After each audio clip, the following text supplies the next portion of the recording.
This is Nerd Echo, episode 2 of the Revival series. I'm here with Paleo, Hello. and unfortunately, I'm here with Final Draft, You know, you're introducing me for the first time, and you start with "unfortunately." which I makes love Keep sense.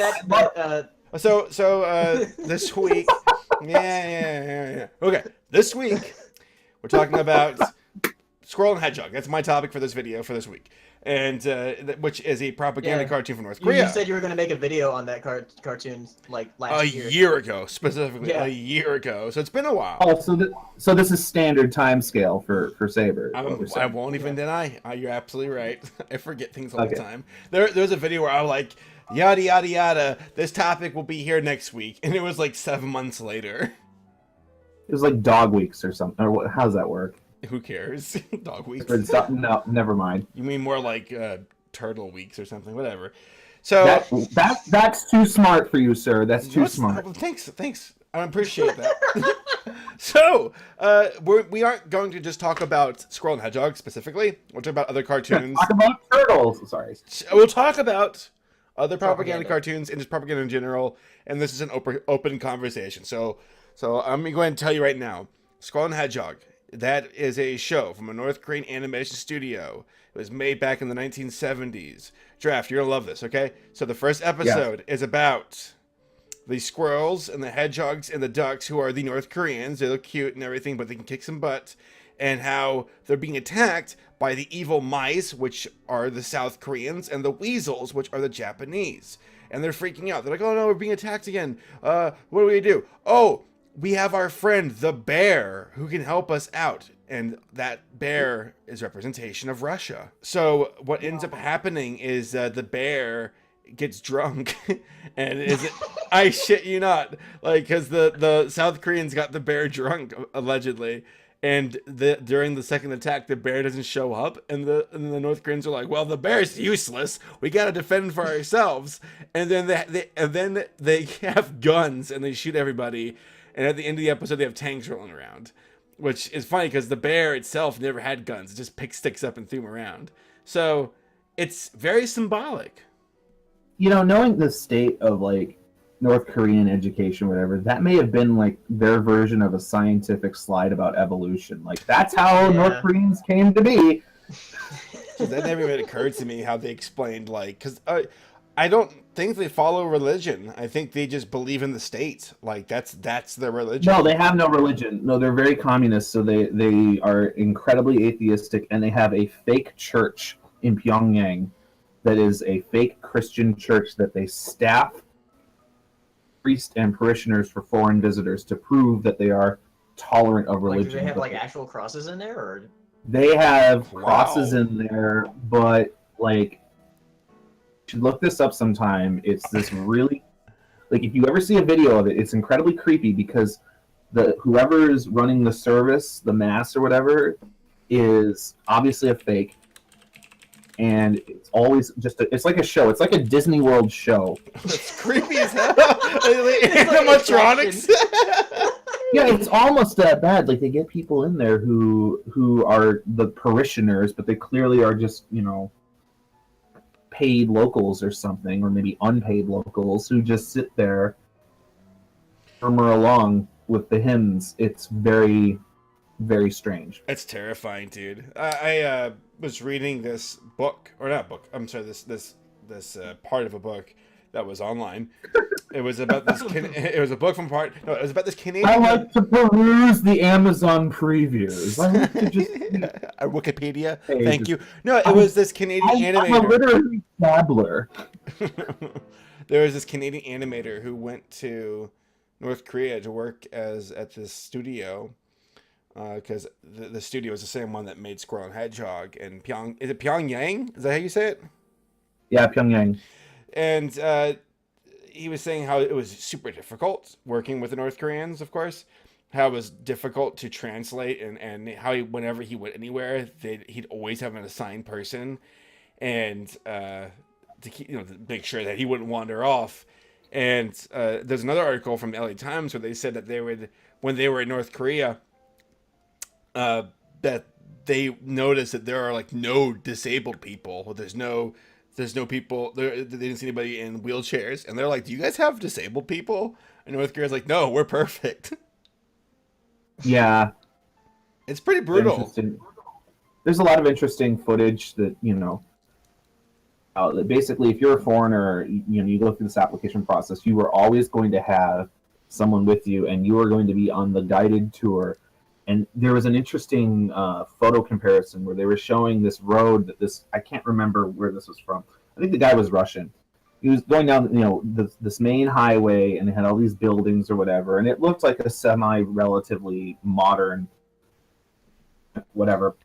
And then they compared it later to satellite photos that showed that on the other side of the buildings or on the underpasses of roads were giant slums, lots of just shacks and stuff. But they were just out of view, and the foreigners would never see it because they're taken on a very specific course. And of course, if you try to go off that course, that's not good.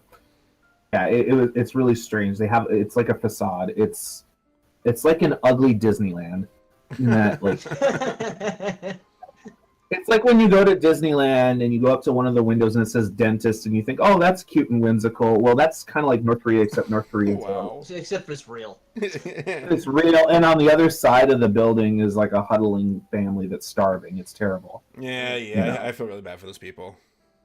Sucks. It really sucks. It's interesting because in the cartoon, Squirrel and Hedgehog, the characters who are the good guys, they look cute. But they wield guns and knives, and they break necks. Like they're a bunch of cold-hearted murderers, and they have no problem icing off the enemies on the show. Like, yeah, it's a kid's show. Yeah, well, that's the thing, though. It legitimately is a kids show by North Korean standards, because from this LA Times thing, they went to a nursery during their tour, and they saw in the nursery, there were stickers or paintings of the Squirrel and Hedgehog wielding guns and rocket launchers and grenades. And it's that's insane. These are kids looking at these kids. And apparently Squirrel and Hedgehog are beloved to them as Mickey Mouse is to us. So that's crazy. Well, okay, so think about it this way. You got to take a step back to understand why you're getting non-sonic hedgehogs shooting at people, and the reason You gotta go fast. you better run fast. The North Korean version of Tails is a captured American Huey helicopter. Oh my god! Wow. No, the reasoning is, if you think about it, is that their entire society is based on the military infrastructure or the military, oversight. Military North Korea, because they have to sell the idea that they are a threat of attack in order for their military junta and for the Kim family to stay in power. Because if you take away, the public's influence on the military, then you basically take away, Kim Jong-un or Kim Jong-il or Kim Il-sung's just for power. So it makes sense in that regard. Okay, indoctrinate them from when they're young to believe that killing and military and Americans are evil and all that. Get that in while they're young. They're old enough, and when they're out of the military, in them how absolutely necessary putting your entire GDP into 1950s Soviet technology is. The culture in North Korea is that you have to have all times in all things. If the military is the absolute basis of North Korea's regime, and so make them very early on that killing is okay in some cases. Yeah. That Americans and South Koreans are the enemy, and have cute with a rocket launcher. Why not? Well, I was making so there's two versions of the series. There's the one from the 1970s that lasted. I don't know how long it lasted for. The information for it is so scattered. But they had a new series in like the 2000s, and they had the wolves arrive, and the wolves were the Americans. And they gave the wolf commander an assistant who was a vixen, and she was like super sexualized. And it's great, but because it means that despite being raised in a military totalitarian government where your freedoms are like stripped away, that furries can still exist. Let me find a picture of the vixen. So Just I wearing can... high thigh boots. I want to see this. This new evil vixen introduced? Like what decade was that? It was in the 2000s. Because before, in the Yeah. original series, it was like the weasels and the mice were the bad ones, the Japanese and the South Koreans. And then like they brought in the wolves as the Americans. I'm just trying to wonder whether or not this is like, because I'm looking at the picture here. Not a furry, but no, but the Shame on you, Draft. Shame on you. no, I'm thinking like she's probably loosely based on an American. Stereotype? Well, that too. Like, is this supposed to be like Hillary Clinton or something? I'm trying to think. No, Who God. from the early 2000s would they be trying to mock? I don't know. Here's by the way, here's the kicker, by the way. The show itself is actually kind of interesting to watch. There was an episode where this North Korean defects over to the South Koreans and the Americans, and they're like, then the Americans realize that there's a traitor, like a spy in their midst, and they're like, well, obviously it's the North Korean, so they put him through all these tests to see if he breaks or not, and he survives, and he like, because he wouldn't like they had him shoot someone that was a friend of his, and I'm like, this is great, like I love this. This is so interesting. That's the funny thing is I think the North Korean mindset is they would assume that you as an American would hate it. Like that you couldn't find any entertainment in it because clearly as an American or as Americans, I should say, we are always at all times thinking about North Korea. Always. Goals to destroy them. Like when you get up in the morning, you know, imagery in your head of Pyongyang exploding, right? I mean, dude, there's video clips of them editing like the White House and like carrier fleets on fire, and they're like, "We did it, we blew them up." It's like that's bullshit. They use it from like, I think they use a clip from Independence Day, being like, "We got them." Yeah. John Oliver pointed out a really great clip a couple weeks ago. What happened? It's like this really shoddy Photoshop of aerial footage of New York with explosions over. I saw that. Oh my god! And in the background, they're playing "We Are the World." I just can't. Wow. Oh Lord, oh North Korea. I feel bad for the people, like the ones who were just born over there. Like they couldn't help that.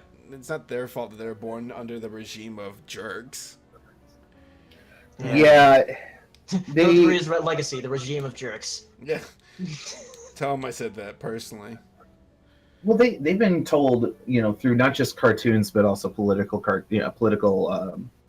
comics, etc., that for decades that America's only goal is to enslave them. Like they're told on a daily basis that South Koreans are enslaved by America.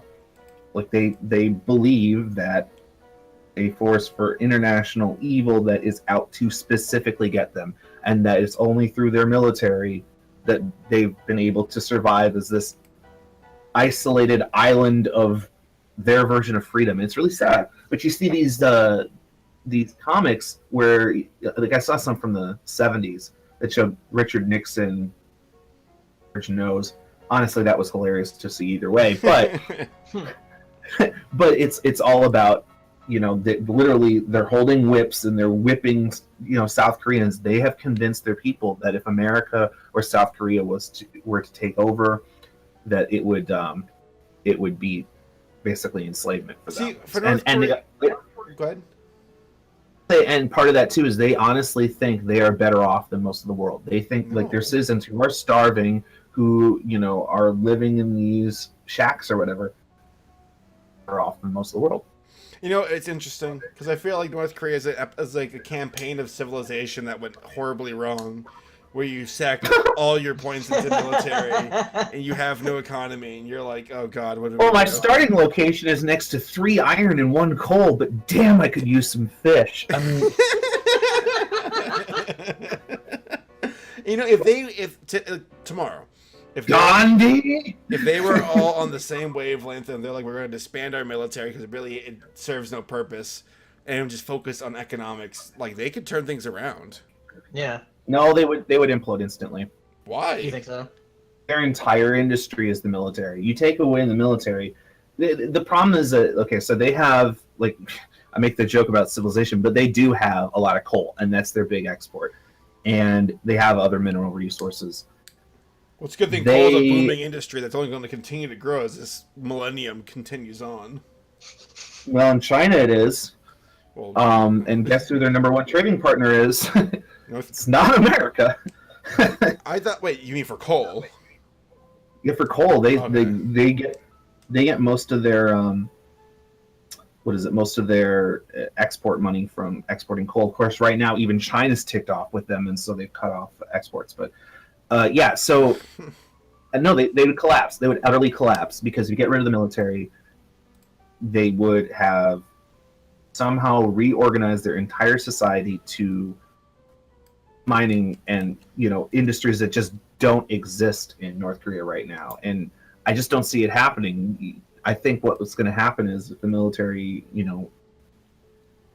bans, South Korea is going to have to absorb it, and China doesn't want that to happen, because if South Korea takes over North Korea, or if North Korea collapses, that's a big border with China, and Nobody wants them. Well, they think that first of all, they're going to have a lot of refugees, but second of all, China doesn't want American troops on their border. Well, they think American troops would be stationed at the northern border at that point. I mean, about the Korean War. What are the Americans going to do though? Like attack them? No. Like, is there? I don't know. These are old men. These are old men who grew up being told Americans are bad, and part of it, the big part of the Korean War that so many people forget, is that we almost won it. United Nations forces, because it was actually the United Nations that sent troops. America just happened to be the one with the most. We almost won that war. We pushed the North Koreans to a small pocket up against the Chinese border, at which point the Chinese mobilized about 250,000 troops and actively supported North Korea. They went almost to the point of declaring war on America. Damn. And that's the reason why they were able to push back the United Nations forces down to the 39th parallel. If it hadn't been for Chinese intervention, Korea would be united under a democratic government. But thanks, China. China is annoyed with it because, when they did that, it was literally 2 years after China had gone communist. Now their version of communism has changed, and they are highly dependent on America for trade goods, which they weren't in the 50s. Interesting to consider. One of those things it's kind of been forgotten with this age of Trump and everything being terrible, but about a year or two ago, there was this giant dump of State Department emails that were leaked that included like a bunch of, of back and forth. Do you remember this? Like, I can't remember what they called it. But it was this things in there was from a diplomat stationed in Asia that was talking about his private discussions with Chinese diplomats who were effectively saying they were sick of dealing with North Korea, and that if North Korea collapsed, they may just leave it alone because they just don't want to bother with it. Can you just tired of it. That'd be such a terrible sight to see a bunch of like starving North Koreans running to the Chinese going, help, and the Chinese being like, well, we got a giant like defensive wall, you're not coming through. They don't have a giant defensive wall. They have a river. Oh, well. Literally, it's the Amur River that separates them. And, yeah. Is it guarded, I imagine? Korean side. They don't want defectors. Wait, but that sucks, man. There's also a relatively new bridge, and I don't know. podcast about propaganda, I know, but the trick is with North Korea, it's such a sad case. it's so messed up, but who knows? So you were saying though, like, okay, if the military infrastructure is gone, maybe it will get better. I think it would collapse, and I think that South Korea. Right. Sucks, dude. Yo, did I ever show that picture of Kim Jong Un on on a carnival ride, and it looks like the living? No. Oh yeah, it looks like tombstones on It it. looks like the living tombstones on it as well. No, you haven't shown me this. Oh, let me find it. I wouldn't put it past. It's like the guy looks exactly like him. By the way, folks, Tombstone's a good friend. Well, no, I'd say good friend, but we've hung out a couple of times at conventions. He's yeah. Here's the picture, in the bottom. Yeah, the living tombstone's a musician, by the way, on YouTube. YouTube, yeah. Holy crap, that is him. Yeah, looks just like it. Yeah, I'm on the ride. And now, you know what? Now looking at this picture, seeing his face, all I can hear in the background is do do do do do do do do do. He made the music for the ride. That's why they had him come over. Oh my god. So He invited me, and so I went. Why would you turn down the roller coaster ride? That's my Israeli accent. You sound more like oh hey Mark. Oh, well, tell me we saw. Yeah, boy. So America propaganda. Do you guys think we put out propaganda of our own nowadays? Like did. as far Nowadays? as far as like animation and shit like that, or is it like kind of we're done with those days? It's not as explicit as it was in World War II. Yeah. Like in World War II, you knew it was propaganda because it was shorts, and songs were like "Der Führer's Face" is the famous one. It was very separated. Future historians are going to look back at cartoons or whatever put out now, and they're going to comment about, stuff like, glorification of policemen and, other cultural stereotypes that they will then say, okay, well, this is kind of propagandistic. Huh. But I don't know. Well, think about it. Like, there are a lot of TV shows now. It's all about firefighters and policemen, and that's a lot of post 9/11 stuff. Before 9/11, that kind of glorification, or you didn't see the character constantly in TV shows of the soldier dad who's leaving the family to fight the good fight in Afghanistan. That was Vietnam, but the public didn't like Vietnam, so you didn't have the hero soldier character. Not anymore. Yeah. You know what I'm saying? Though, Would you consider something like G.I. Joe propaganda? Yeah. Well, that was like 80s. That's when that came out. Yeah.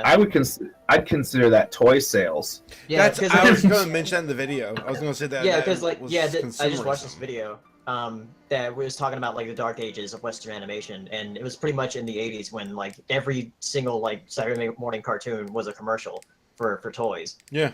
So. Well, I remember the 80s because I'm old. Yeah, you were born in 1962.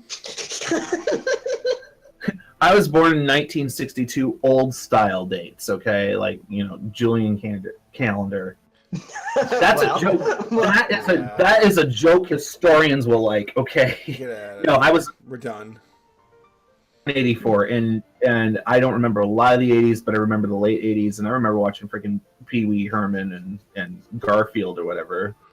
Yeah. But yeah, it was What like a endless ads. He-Man and G.I. Joe? No, I didn't watch that. I did have a G.I. Joe like toy set, and I remember it was really cool because it came with the little gunpowder like cap gun thing. So when you shot the little plastic missiles, it made a bang. And I got yelled at by my parents because it smelled like gunpowder. Oh, that reminds me. I mean, there are some like toys that could be, I guess, kind of propaganda-like. And there was a point where like toy guns, like there was commercials for them, and I'll have to try to find the commercial, but like these toy guns that looked real. Yeah, I They think it was got sometime in darn the real, 80s. dude. Also, Yeah. you had candy cigarettes where it's like, get Oh, my yeah. pack of cigarettes. They still sell those at certain bowling alleys. Like I remember getting those as prizes, like at Chuck E. Oh, yeah, Cheese when I dude. was a Yeah. kid.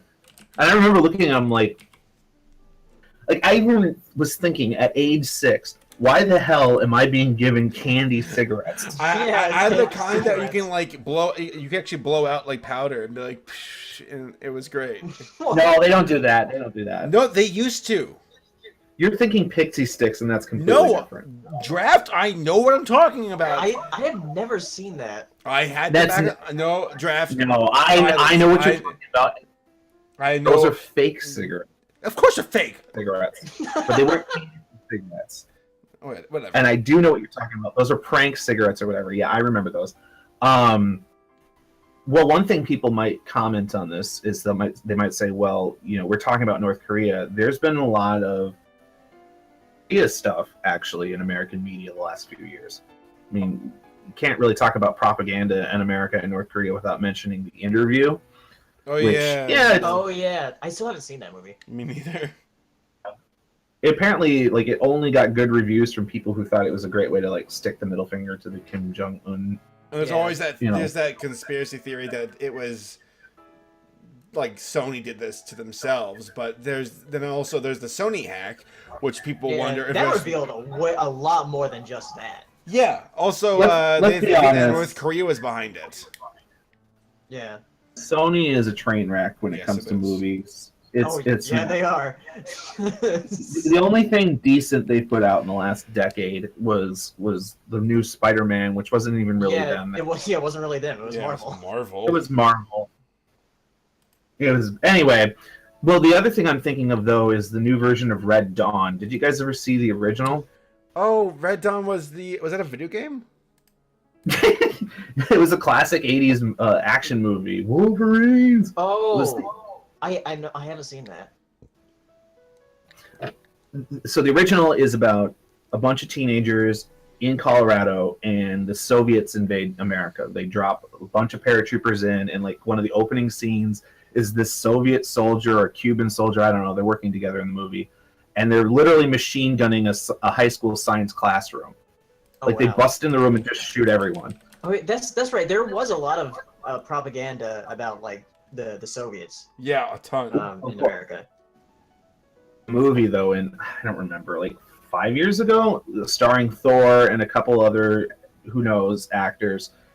And originally when they filmed it, it was the Chinese who were invading. And the original premise of the movie was that the Chinese came to collect on their national debt. That basically we owed them so much money that they decided to invade. The studio executives got really annoyed because then they couldn't sell the movie outside of Western markets because China's a big movie market now. Yeah, it's grown a lot. So this is no joke. They literally went through and spent well over a couple $1 million computer all of the Chinese flags and uniforms and dialogue into North Korea, Korea. Wow. So all the flags became North Korean flags. All the characters were suddenly, they changed the dialogue and changed their uniforms using computer graphics. Wow.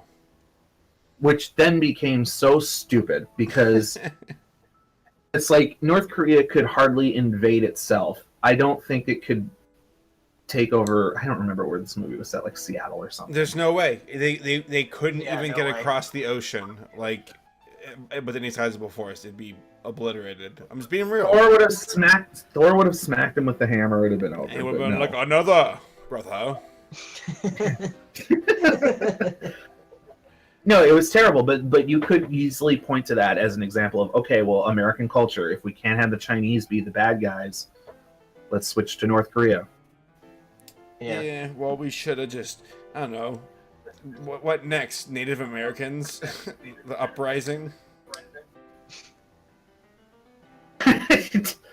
Well, yeah, I don't know. I don't know where, you can interpret it 1,000 different ways, but it is very clear that, if you ask people who is evil, because if you look at what George W. Bush, when he came out with his axis of evil, it was Iran and North Korea.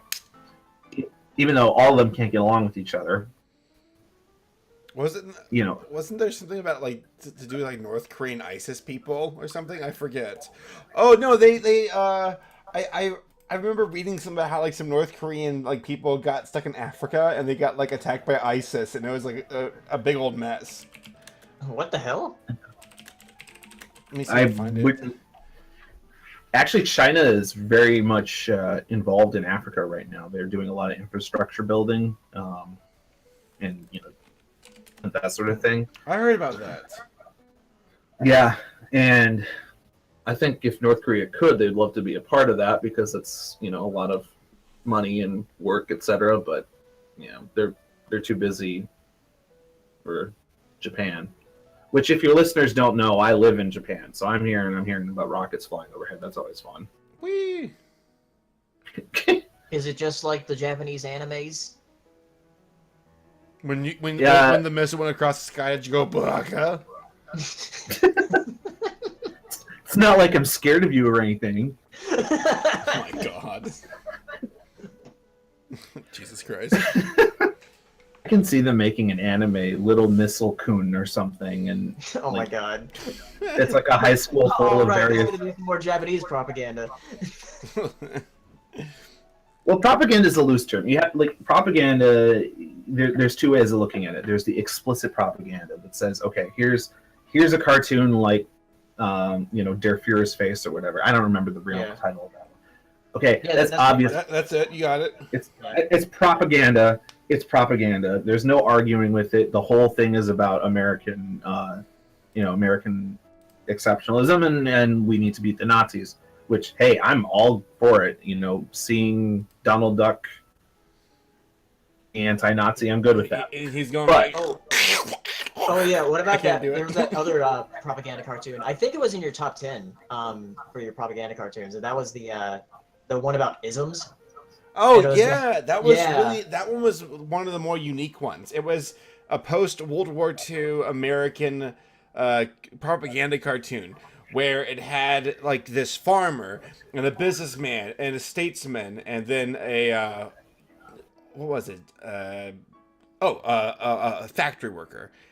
And they're like complaining, and then somebody's paddling something. My newest potion called isms, and how isms can fix everything. And I've seen that. It's really good actually. Like from a point as far as like interesting, because it's really feeding. It's like don't fall for communism or fascism. The only ism you need is patriotism. So yeah, yeah. Well, I mean, those obviously propaganda. Those are obviously intended for the public opinion. Then there's the other side, or the other definition of propaganda, which is looser, which says, okay, there are shows that are heavily influenced by the cultural norms, or the mores, if we're going to sound academic, that then get labeled like propagandistic. I was thinking it too. Those damn German. No, little known fact in Squirrel and Hedgehog, the moray eels were actually the Vietnamese. No, God damn it. Like there's stuff like, I don't know, well, you could say G.I. Joe, but I don't think that's really as clear, but stuff like think of a show, like a popular kids show, and what do the villains look like? What are they doing?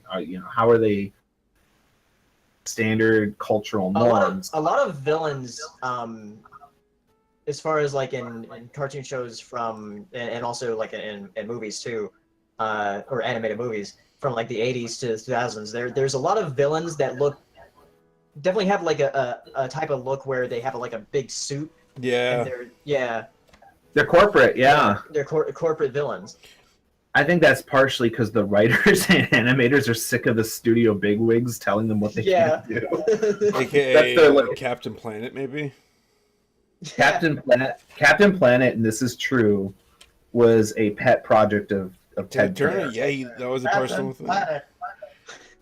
He created it, and he wanted it, like it was his thing. He wanted to have an environmental superhero.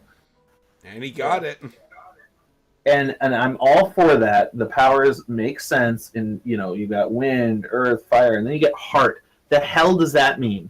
Yeah. Like he got rid I never understood that. It's the missing element from Avatar: The Last Airbender. No, that's Bran Stark. We all know it's true. I saw We're gonna have to talk. Game of Thrones, yes, we do. Yes, we're gonna have to talk about that later when we're not talking about. Well, and no, I do not think Game of Thrones is propaganda. Jesus Christ. I mean, the dead is North Korea, and the wall is the demilitarized zone. No. Well, Jay Holler. Whoa, we got ourselves a special guest who just jumped into the podcast. Jay Holler. I didn't realize this was a podcast. Yeah, we should have. I was in the podcast room, actually. So. Jay, have you been drinking?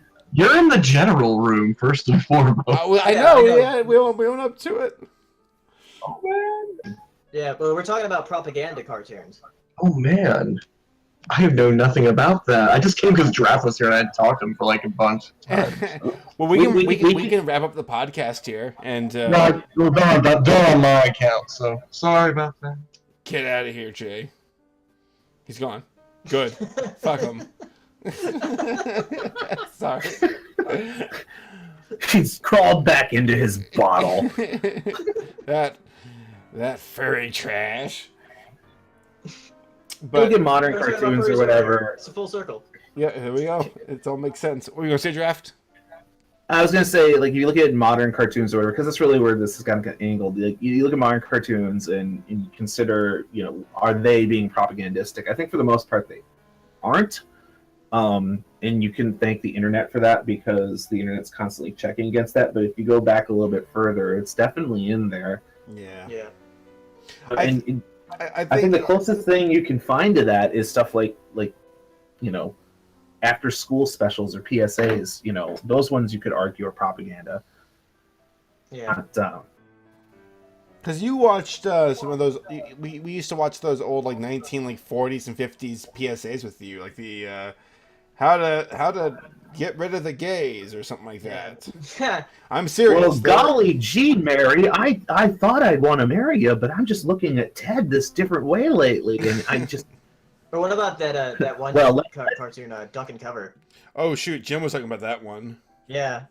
Cover is the most overplayed.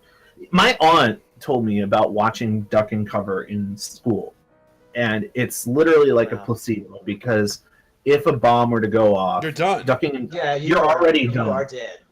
It's a way to make people feel like they can be somewhat more secure when really they can't do squat. You're done. If you see the flash, you're done. Yeah, it's game over, which sucks. But hey, this textbook's pretty thick. Maybe you can stop it. The world's With the biggest power. Though, given the 50s, the cover might have been lead lined or something. All right, it's been about an hour. We just got to Anna Jones's thing, and just you hide in the fridge. That's how you do Oh it. my god. All right, we're going to go ahead and close things out for this episode. Giraffe, thank you for joining us. This was a lot of fun having you join. Yeah. Yeah, I'm glad I could spew some nonsense. Yes, sir. Well, maybe you can join in the future. I hope to do one of these videos per week, in relation to the topic of the week for my videos. So, thank you. Paleo and Draft, do y'all have anything you want to say before we close things out? I'm just gonna say thanks for having me, and I think it's a fun topic, and what you could do now, Saber, what we should do in a future podcast is brainstorm the perfect modern American propaganda cartoon. Oh my god. That'd be awesome. Wait, let's do it right now. Seriously, let's do it. Do it as part of the podcast. Yeah. Let's do it right now. I mean, that's too much. That's too good. So, what would we want to propagate? First step, you have to look at what is the most important issue that we want to the government wants. What we want, or what the government? What the wants? government wants. We're not doing propaganda for Saberspark. No, that's at the end of his videos. Watch his channel. Watch his channel. Subscribe. That's at the end of the videos. Like, subscribe, thumbs up. Please support me on Patreon. So I want a picture of me doing like the North Korean like wave thing, like a poster. Saber. Yes. That, and at the bottom the caption is Patreontism. Patreon. Oh my god. Jesus Christ. Enough. All right, so I think our government would want to push that we take. Well, right now it'd be worse than that because we've got a certain president in power who is all about his ego.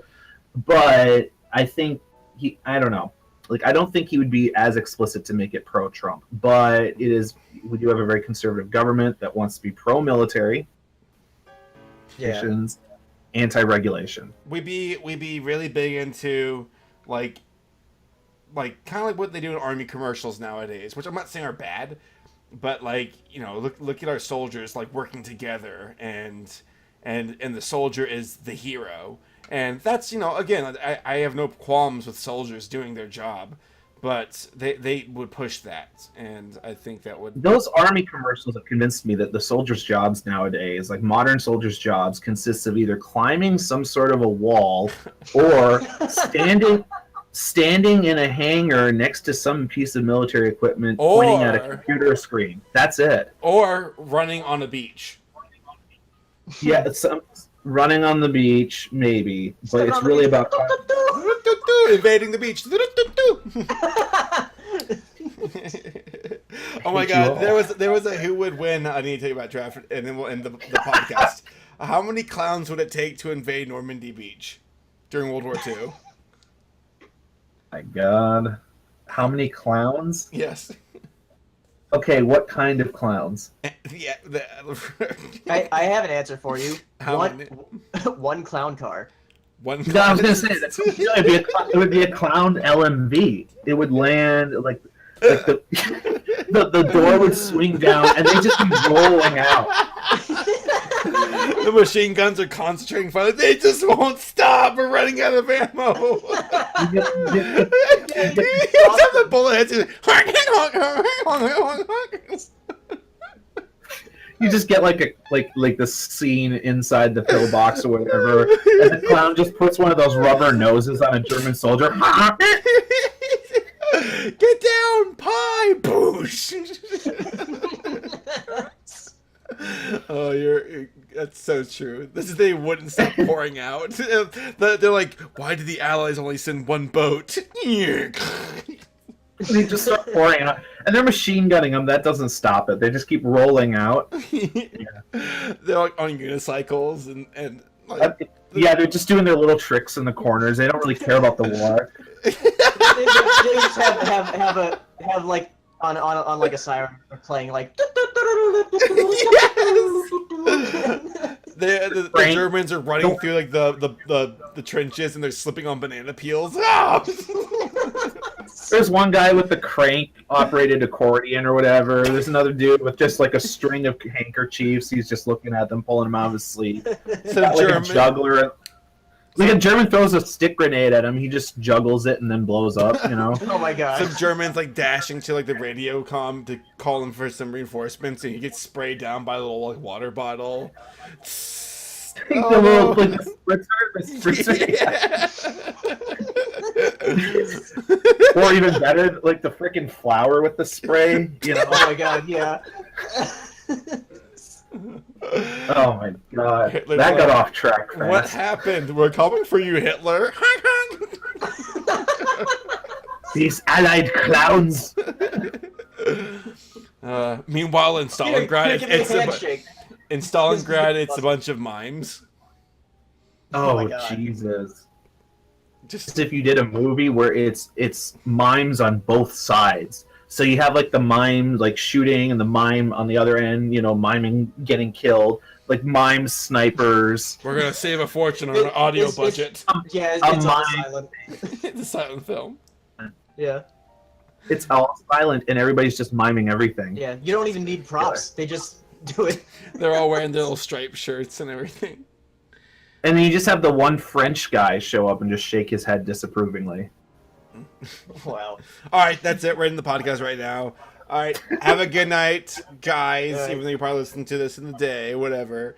The video will be out before this podcast is released, but I'll be back the week after with a mystery video. So still deciding. But thank you, Draft. Thank you, Paleo. And thank you all for listening and watching. See ya.